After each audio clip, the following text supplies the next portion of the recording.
What if you've got a teenager and they hate writing and you're kind of freaking out because they kind of need to know how to write? Like they need to email, fill in job applications, communicate clearly, right? And you're starting to feel like, oh my gosh, I failed this child. Is it even possible to prepare them without the tears and the pushback? Welcome to this episode of Hey Molly, I Need Homeschool Help. And in today's question, it's all about the hate of writing for teenagers. So, this is what the mom says. My daughter's neurodivergent, hates writing, and she's going into high school. She is not college bound, but I want her to at least have real world writing skills, like how to write a basic email. What should I do? I'm Molly Christensen. I've been homeschooling for 25 years now. I have 7 kids and we're still going. I get it. So let me break this down. Okay.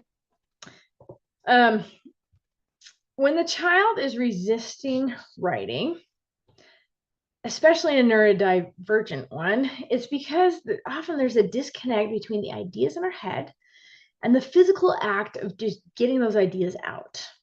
Whether it's handwriting or typing, it just feels like a wall, right? So I don't know if you've ever experienced that where you have all these ideas swirling around your head, but then maybe it's hard to just get them out of your head and onto a paper to share with someone else, right? So the first one is just remove the pressure.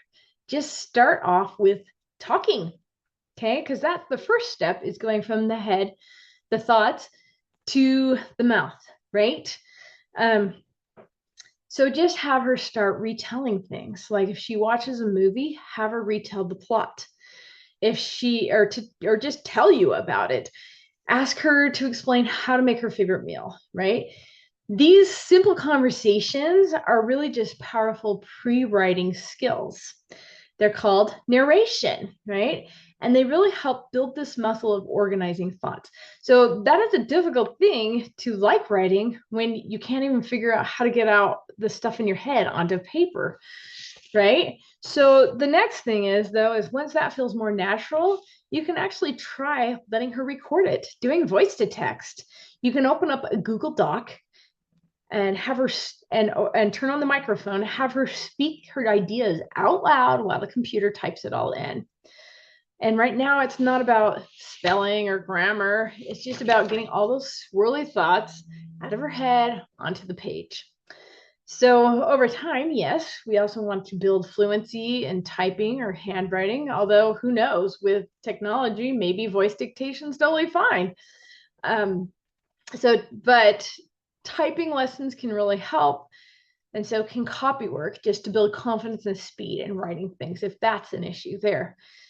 Okay, so real world writing is important, but the thing is, we live in a world with AI now, and it's kind of crazy how fast it is progressing, right? She may not really have to write everything from scratch, but she will need to know if something makes sense. And that's why um, doing that narration thing, getting the thoughts out, is going to be really helpful. If it's clear, if it sounds like her, um, then think about that. The real skill is learning to how to think clearly, not to write neatly necessarily, right? So I don't really think you necessarily have to worry so much about doing a formal curriculum, but instead, if you can try and focus on helping her express her ideas in any form, that skill will transfer to emails, texting, job applications, and life. So, with a couple of my kids, when they were starting high school, they really did not enjoy writing either. And I just decided, you know what? I'm going to believe that they can choose to learn how to write when they choose to. And they will. They did. And it's been a beautiful thing to watch. I even had a kid decide to take a college English class in 10th grade, and I had barely gotten a paragraph out of him before then. But by the end, he was writing amazing things. So, like a 10-page college paper that was awesome. So, really, if you think about it, a lot of it is just about belief. So if you can believe in her and help her see how her ideas are important, and you can get those out of her head and onto something that can communicate it to somebody else, that's going to build her confidence so much. And she can always learn how to write later too. So if you found this helpful today, remember, you've got this, mama. Just take it one step at a time. But if you want to hear more, go ahead and like and subscribe for more of these videos. And I'll also link below to a podcast that details how we taught writing in our home very naturally, and they all learned how to write.